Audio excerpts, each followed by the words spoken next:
महाभारत युद्ध आरंभ होने के ठीक पहले भगवान श्री कृष्ण ने अर्जुन को जो उपदेश दिया वह श्रीमद् भगवद गीता के नाम से प्रसिद्ध है।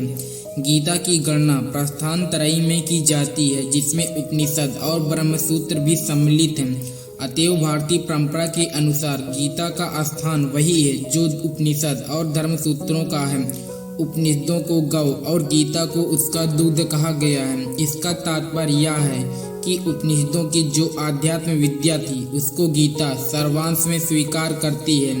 उपनिषदों की अनेक विद्याएं गीता में हैं, जैसे संसार के स्वरूप के संबंध में अश्वत्थ विद्या, प्रकृति या जीव के विषय में अव्यय पुरुष विद्या और अपरा प्रकृति या भौतिक जगत के विषय में छठ पुरुष विद्या। इस प्रकार वेदों के ब्रह्मवाद और उपनिषदों के आध्यात्म, इन दोनों की विशिष्ट सामग्री गीता सन्निविष्ट है। उसे ही पुष्पिका के शब्दों में ब्रह्म विद्या कहा गया है। मैं यहाँ श्रीमद् भगवद गीता के सार को एक आसान रूप में प्रस्तुत कर रहा हूँ। गीता का ज्ञान परमात्मा ने भगवान कृष्ण के द्वारा सबसे बड़े धर्म युद्ध महाभारत की रणभूमि कुरुक्षेत्र में 5000 साल पहले अर्जुन को दिया था। ये उस समय की बात है जब धर्म का बार बार अपमान हो रहा था और मनुष्य के अंदर से परमात्मा का डर निकल गया। लालच में पड़कर भाई ने भाई को मारने की कोशिश की, और यही नहीं, शादीशुदा नारियों का भरी सभा में अपने बड़ों के सामने अपमान किया जाने लगा। इससे पहले कि मनुष्य की जाति धर्म के युग से निकलकर पूर्ण रूप से कलयुग में पहुंचते युद्ध के रणभूमि में, युद्ध से पहले परमात्मा ने गीता का ज्ञान भगवान कृष्ण के द्वारा मनुष्य जाति के कल्याण के लिए दी। गीता परमात्मा द्वारा दी गई ऐसी किताब है जो एक धर्म के लिए नहीं बल्कि पूरी मनुष्य जाति के लिए है, पूरी इंसानियत के लिए है, सब आत्माओं के लिए है। क्योंकि ये आत्मा को परमात्मा के बारे में, उसकी सृष्टि के बारे में और सबसे जरूरी बात यह उन कायदों के बारे में समझाती है जिनका आत्मा को मनुष्य के रूप में हर हाल में पालन करना होगा, रक्षा करनी होगी, और इन्हीं कर्मों के आधार पर आत्मा को शरीर त्याग करने के बाद परखा जाएगा और इस परीक्षा से पास होने पर हमेशा के लिए इस जन्म और मृत्यु से मुक्ति मिलेगी। परमात्मा भगवत गीता में कहते हैं, मैं ही सबका शुरुआत हूँ, मैं शुरू से भी पहले था और सब खत्म होने के बाद भी रहूँगा। सब मुझ में है और मैं सब में हूँ। जो भी तुम छू सकते हो, देख सकते हो, चख सकते हो या सुन सकते हो, वो सब मैं हूँ। ये नदियाँ, पहाड़, सूरज, ग्रहण और चाँद सितारे सब मैंने बनाया है। मैंने ही इंसान, भगवान, शैतान और राक्षस को बनाया है। मैं सर्वव्यापी हूँ और सब में रहता हूँ। सब मैं हूँ, मैं ही हूँ। मैं ही ब्रह्म बनकर सब बनाता हूँ और रुद्र बनकर सब नष्ट कर देता हूँ। मैं ये सृष्टि यूं ही बनाता और तोड़ता रहूँगा ताकि आत्माओं को मौके मिल सके इस जन्म और मृत्यु से मोक्ष पाने के लिए और हमेशा परमात्मा के साथ रहने के लिए। भगवत गीता कहती है कि इस सबसे बड़ी परीक्षा के लिए परमात्मा ने प्रकृति का निर्माण 5 तत्व हवा, अग्नि, जल, पृथ्वी और ईथर से किया है, जिन्हें हम छू के, चख के, सूंघ के और देख के हम समझ सकते हैं। लेकिन खुद परमात्मा इन 5 इंद्रियों के समझ से बाहर हैं। उन्हें आत्मा इन इंद्रियों से नहीं जान सकती। आत्मा 5 इंद्रियों के साथ वैसे ही है जैसे एक लोहे की रोबोट को अपने बनाने वाले का कोई पता नहीं होता। अर्जुन को भी परमात्मा का विराट रूप देखने के लिए भगवान श्री कृष्ण ने दिव्य नेत्र दिए। भगवत गीता ये समझाती है कि आत्मा अजन्मी है, इसे ना कोई जला सकता है, ना कोई मार सकता है, ना कोई डुबा सकता है और ना ही कोई काट सकता है। लेकिन आत्मा को परमात्मा के साथ हमेशा रहने के लिए ये परीक्षा रूपी जीवन में बैठना ही पड़ेगा। इस परीक्षा के लिए परमात्मा से बिछड़ के आत्मा को पृथ्वी पे किसी न किसी रूप में जन्म लेना पड़ता है और 84 लाख योनियों को जीने और भोगने के बाद एक आत्मा को मनुष्य का शरीर और दिमाग मिलता है।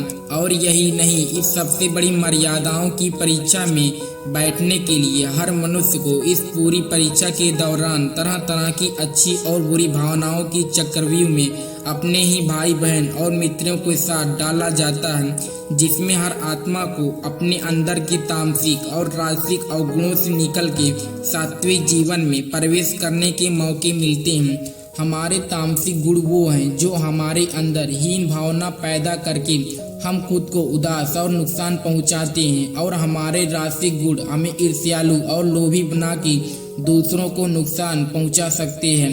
इस परीक्षा के दौरान हर आत्मा को तामसिक और रासिक गुणों को खत्म करके अपने सात्विक गुणों से परिचित होना पड़ेगा। सात्विक गुण वो है जो आत्मा को अपने आसपास की हर चीज से जोड़े और उन्हें प्यार करना सिखाता है। परीक्षा के दौरान हर आत्मा को अपने जीवन के चारों स्तंभ धर्म, अर्थ, काम और मोक्ष का ज्ञान पाके ही मुक्ति मिलती है।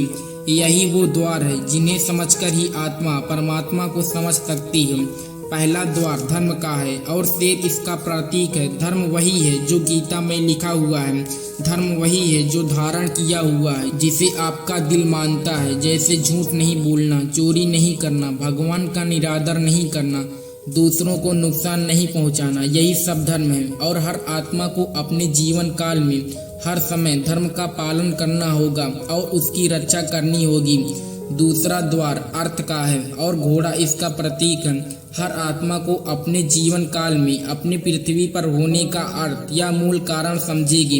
इस जिंदगी में भोगने वाली चीजें और रिश्तों को लेगी। अच्छा बेटा और अच्छी बेटी, अच्छा भाई या अच्छी बहन, अच्छा पति या अच्छी पत्नी बनके हर दुनिया पर खरी उतरेगी और इस परीक्षा को पास करेगी।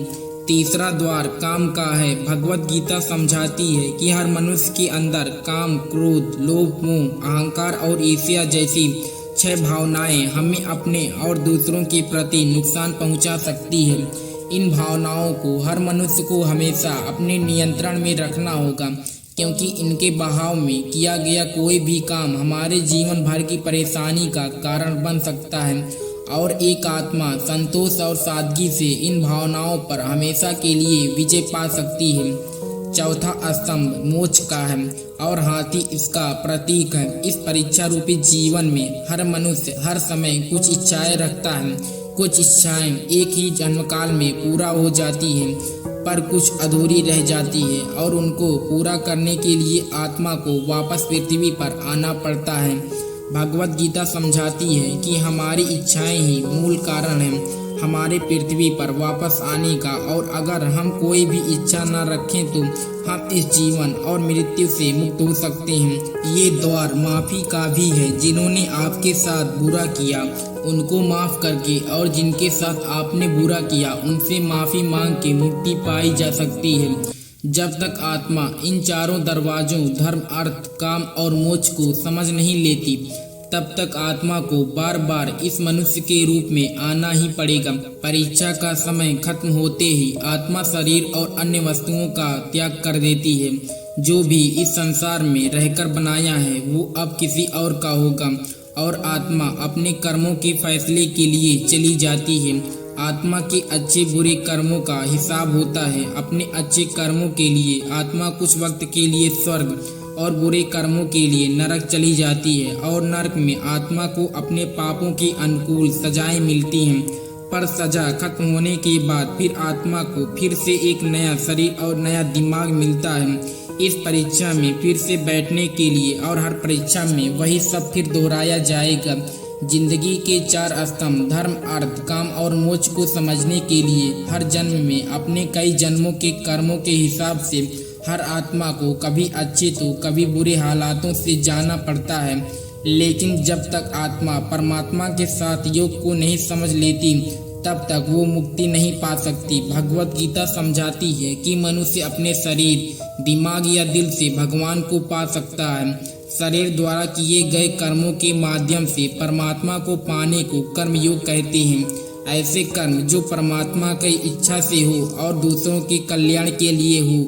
वाल्मीकि ने रामायण में लिख के श्रवण ने अपने माता पिता की सेवा और उन्हें 4 धाम की यात्रा कराकर अपने कर्मों द्वारा परमात्मा को पाया। श्रीमद् भगवत गीता समझाती है कि एक आत्मा दिमाग से भी परमात्मा के साथ योग लगा सकती है। इसे राजयोग कहते हैं क्योंकि दिमाग या मस्तिष्क सब इंद्रियों का राजा है। एक मनुष्य अपनी आस्था, श्वास प्रणाली, अभ्यास, साधना और तपस्या से परमात्मा को इस योग के रास्ते पर लेता है। इस योग को समझने के लिए हमें अपने अंदर की एनर्जी यानी चक्र और कुंडलिनी को समझना पड़ेगा आत्मा मस्तिष्क से ध्यान लगाकर परमात्मा के साथ योग लगा सकती है। शंकराचार्य, स्वामी परमहंस, स्वामी विवेकानंद और उनके जैसे कई योगी इस योग के रास्ते परमात्मा के साथ संधि लगा पाए। परमात्मा भगवत गीता में कहते हैं कि अगर किसी आत्मा को धर्म ना भी समझ आए, पर अगर वो मेरी शरण में आ जाए तो मैं उसके सारे पाप माफ कर देता हूँ। परमात्मा को ऐसे दिल की गहराइयों से पुकार के पाने को भक्ति योग कहते हैं। चैतन्य महाप्रभु, मीराबाई और भगवान हनुमान इस योग के सबसे बड़े उदाहरण हैं। लेकिन कभी आत्मा अपने होने का मूल कारण भूल के धर्म का उल्लंघन करे या पाप के रास्ते पर निकल जाए तो उसे ठीक करने के लिए परमात्मा को खुद किसी रूप में पृथ्वी पे जन्म लेना पड़ता है।